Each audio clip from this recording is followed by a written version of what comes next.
ओम शांति। बाबा good morning. आज बाबा के 20 मई 2023 के महावाक्य हैं।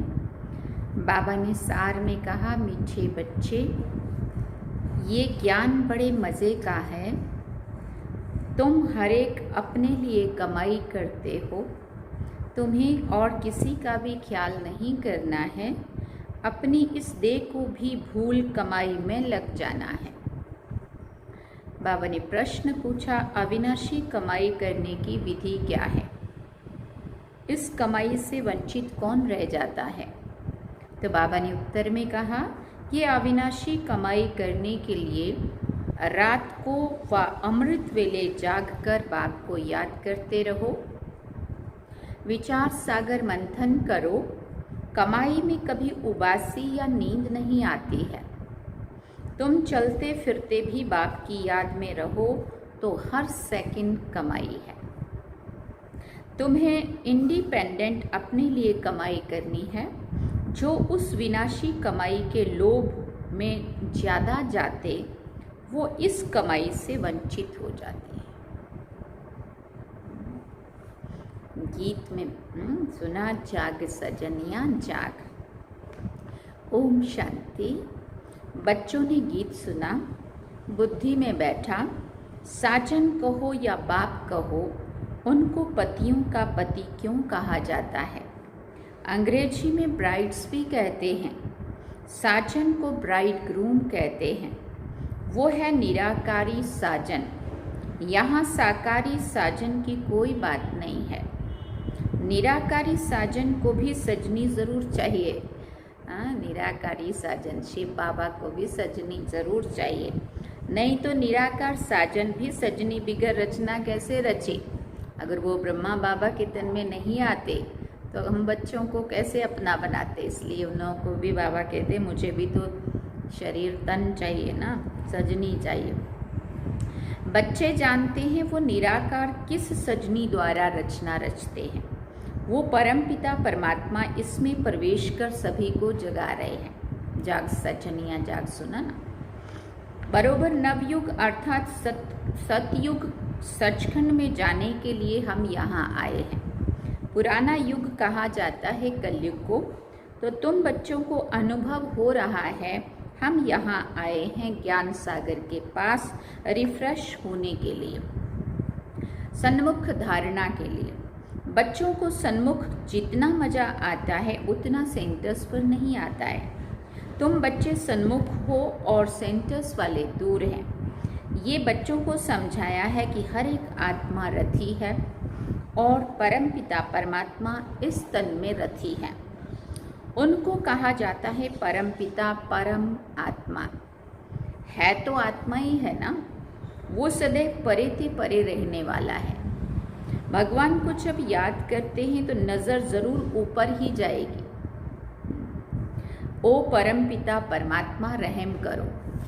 वो ऊपर की ओर जाती है ना। सभी को पता है कि वो ऊपर रहने वाला है। बाप अपने मुकर्रर किए हुए रथ में आए हैं। कहते हैं मैं कल्प कल्प इसमें रथी हूँ, क्योंकि इस रथ ब्रह्मा रथ द्वारा ब्राह्मण कुल स्थापन करता हूँ। अगर श्री कृष्ण के तन में आए तो फिर दैवी कुल हो जाए, सतयुग हो जाए। श्री कृष्ण का शरीर सतयुग में होता है। बच्चे समझते हैं हमको बेहद का बाप बैठ तीनों कालों का ज्ञान देकर त्रिकालदर्शी बना रहे हैं। ड्रामा के आदि मध्य अंत का ज्ञान दे रहे हैं। जो घड़ी बीत चुकी वो हूबहू रिपीट होगी। जैसे लक्ष्मी नारायण का राज्य था, फिर वो रिपीट होगा। क्राइस्ट को भी अपना पार्ट रिपीट करना है। फिर उस ही नाम रूप देश काल में आने वाले हैं। बाप कहते मैं भी अपना निराकार रूप बदलकर साकार रूप में आया हूँ। ज़रूर मनुष्य तन में आएगा तब तो सुनाएगा ना। शास्त्रों में तो कच्छ मच्छ अवतार लिख दिया है। सर्वव्यापी के ज्ञान से समझते हैं कि वो सब में प्रवेश करता है। अब बाप स्वयं कहते हैं, सजनिया मैं आया हूँ तुमको जगाने, नई दुनिया स्थापन करने। जो सतयुग था वो अब रिपीट होगा, अब नवयुग आने वाला है। दुनिया समझती है नवयुग आने में 40,000 वर्ष पड़े हैं। ये मनुष्यों की बहुत बड़ी भूल है, ये मनुष्यों की बहुत बड़ी भूल है। अभी बच्चे निश्चय बुद्धि हो गए हैं, दुनिया वालों के लिए ज़रूर नया ज्ञान है। सतयुग में देवी देवता होंगे और धर्मों का पता भी नहीं रहेगा।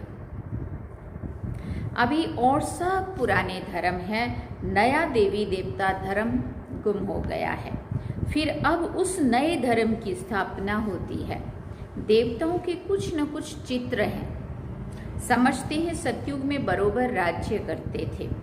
वहाँ तुमको ये पता नहीं रहेगा कि लक्ष्मी नारायण के बाद कोई राम का राज्य आने वाला है। जो कुछ होता जाएगा तुम देखते जाएंगे, पर पहले से फ्यूचर का पता नहीं होगा, जैसे अभी से सारे सभी युगों का पता है। फिर कहेंगे Edward the first, second, third. पीछे वालों को ये मालूम रहेगा कि फर्स्ट, सेकंड एडवर्ड होकर गए हैं। आगे फिर कब होंगे ये नहीं जानेंगे। ड्रामा का पार्ट इमर्ज होता रहेगा। ड्रामा की नॉलेज बाप ही समझाते हैं। वो भक्ति मार्ग की तीर्थ यात्रा बिल्कुल ही न्यारी है। यह है ज्ञान, बाप और वर्षे को याद करना है। अभी तुम जानते हो सतयुग में इतना समय राज्य होगा, फिर त्रेता में राम सीता राज्य करेंगे। बच्चों को सीन सिनरियाँ देखने में आती है ना। तुमने 84 जन्म पूरे किए, ये बुद्धि में है, ये है नई नॉलेज। बाप कहते हैं मैं कल्प के संगम पर आता हूँ। इस संगम पर परम पिता परमात्मा रथी बना है। हम रथी आत्मा को वापस ले जाने के लिए, हम सब रथी हैं। अपने को आत्मा समझना है। तुम बच्चे घड़ी घड़ी भूल जाते हो। हम आत्माओं ने 84 जन्म का पार्ट बजाया।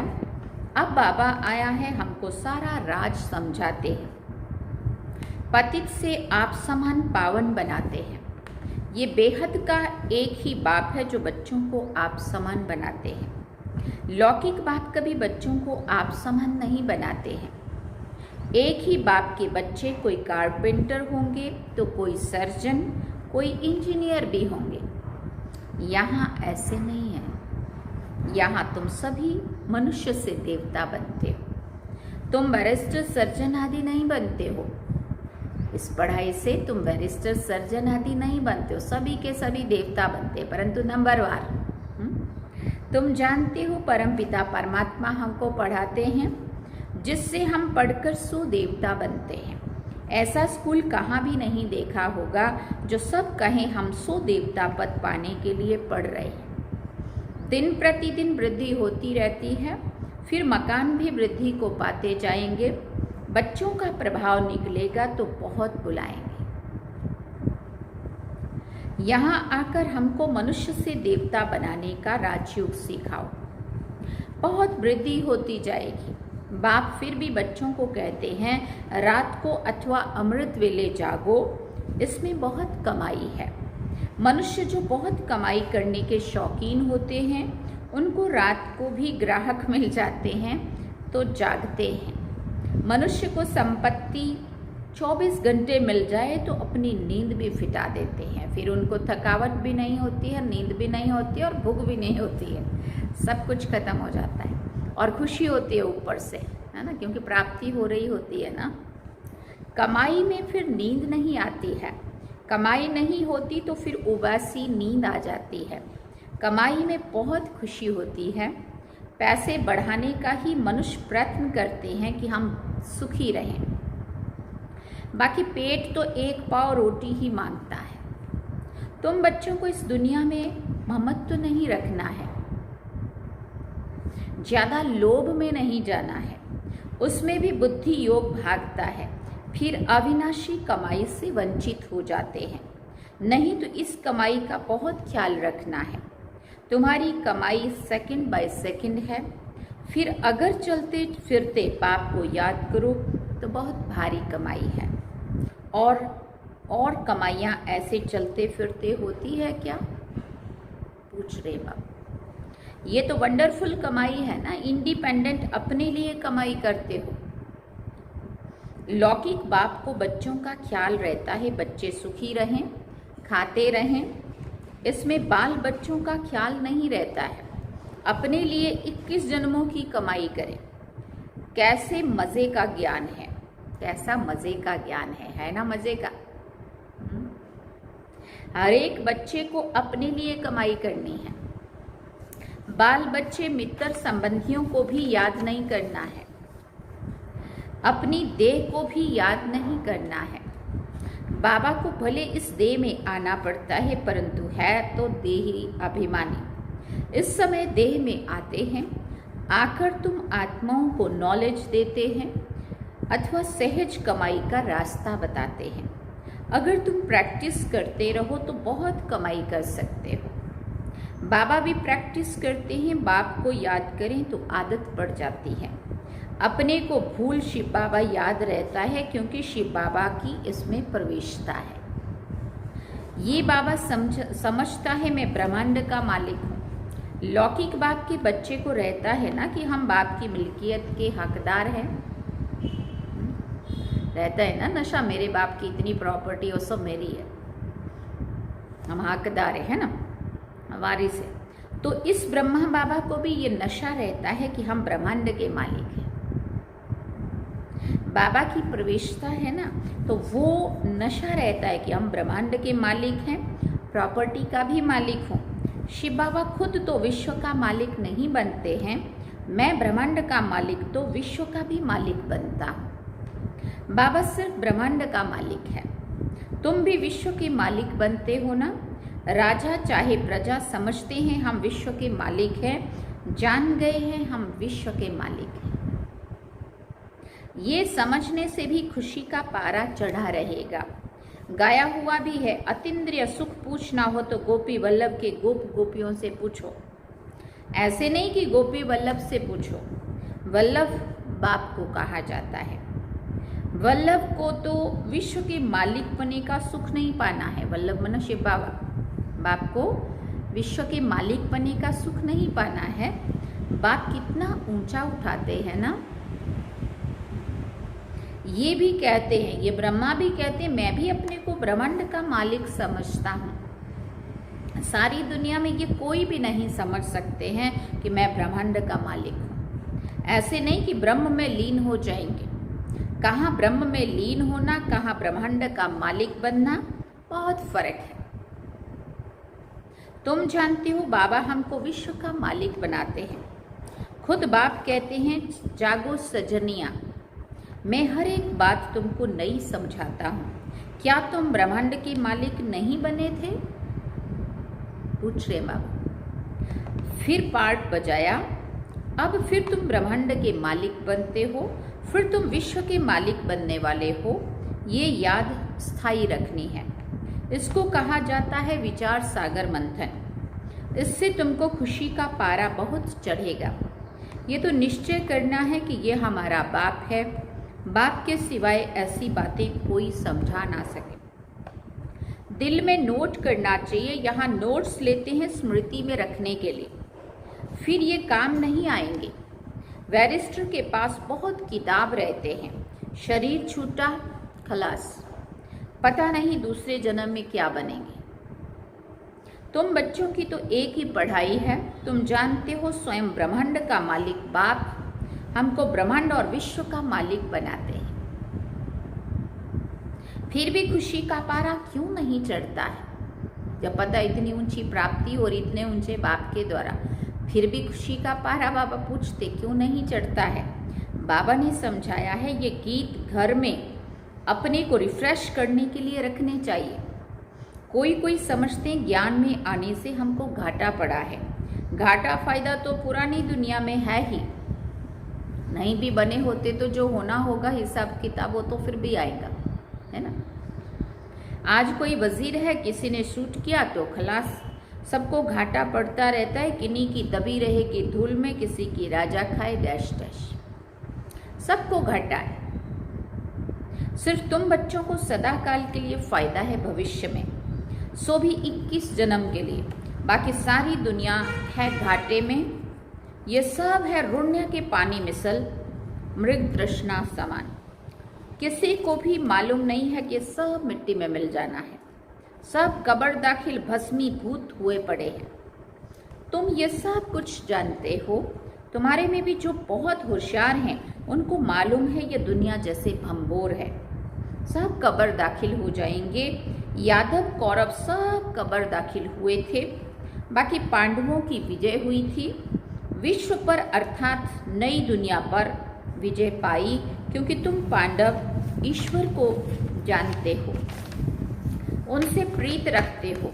जितना जो प्रीत रखते हैं, जितना जो याद करते हैं, उतनी वो कमाई करते हैं। ऐसा कभी सुना है? पूछ रहे। भारत का प्राचीन योग बहुत नामी ग्रामी है। ये बाबा भी नहीं जानते थे। ये बाबा भी नहीं जानते थे। अब सब बातें बुद्धि में आ गई है। बाबा कहते हैं सृष्टि के आदि मध्य अंत का ज्ञान जो तुमको सुनाता हूँ वो सतयुग में नहीं रहेगा। वहाँ तो तुम्हारी प्रारब्ध के सुख का पाठ जो कल पहले चला था वही चलेगा। ये ज्ञान बाप एक ही बार आकर देते हैं और अंत तक देते ही रहेंगे। तुम भले कहाँ भी हो, शरीर छूटे तो शिव बाबा की याद हो, त्रिकालदर्शी पने का ज्ञान हो, ज्ञान अमृत मुख में हो, स्वदर्शन चक्र याद हो, तब प्राण तन से निकले। कहाँ वो भक्ति मार्ग की कहावत, कहाँ ये ज्ञान मार्ग की बातें। वो बोलते हैं ना, गंगा का किनारा हो, गंगा जल मुख में हो। अब गंगा का किनारा मतलब भी गंगा माने ज्ञान अमृत की बात है ना। और ये अमृत मुख में हो तब प्राण तन से निकले। मनुष्य जब मरने पर होते हैं तो हाथ में माला देते हैं, कहते हैं राम राम कहो तो सदगति हो जाएगी। परंतु राम कौन है, कहाँ है, कोई नहीं जानते। कोई राम को, कोई हनुमान को याद करते हैं। अनेकों को याद करना, इसको भक्ति कहा जाता है। अब तुम एक को ही याद करते हो जो तुमको ज्ञान दे, तुम्हारी सदगति करते हैं। अच्छा, मीठे मीठे सिकिल दे बच्चों प्रति माता पिता बाप दादा का याद प्यार और गुड मॉर्निंग। रूहानी बाप की रूहानी बच्चों को नमस्ते। हम रूहानी बच्चों की रूहानी माता पिता बाप दादा को दिलवा जान सिकवा प्रेम से याद प्यार, गुड मॉर्निंग, नमस्ते, थैंक यू बाबा, शुक्रिया बाबा। धारणा के लिए मुख्य सार है। पहला पॉइंट, स्थायी खुशी में रहने के लिए विचार सागर मंथन करना है। नशे में रहना है कि हम ब्रह्मांड और विश्व के मालिक बनने वाले हैं। दूसरा पॉइंट, एक बाप से सच्ची प्रीत रख कमाई करनी है। हम आत्मा इस देह में रथी हैं। रथी समझते ही अभिमानी बनने का अभ्यास करना है। वरदान में बाबा ने कहा, नए ते नए ऊंचे ते ऊंचे संकल्प द्वारा नई दुनिया की झलक दिखाने वाले श्रेष्ठ आत्मा भव। नए ते नए ऊंचे ते ऊंचे संकल्प द्वारा नई दुनिया की झलक दिखाने वाले श्रेष्ठ आत्मा भव। नया दिन, नई रात तो सब कहते हैं, लेकिन आप श्रेष्ठ आत्माओं का हर सेकंड, हर संकल्प नए ते नया, ऊंचे ते ऊंचा, अच्छे ते अच्छा रहे तो चारों ओर से नई दुनिया की झलक देखने का आवाज फैलेगा और नई दुनिया के आने की तैयारी में जुट जाएंगे। जैसे स्थापना के आदि में स्वप्न और साक्षात्कार की लीला विशेष रही, ऐसे अंत में भी यही लीला प्रत्यक्ष करने के निमित्त बनेगी। ये बड़ी गहरी बात है।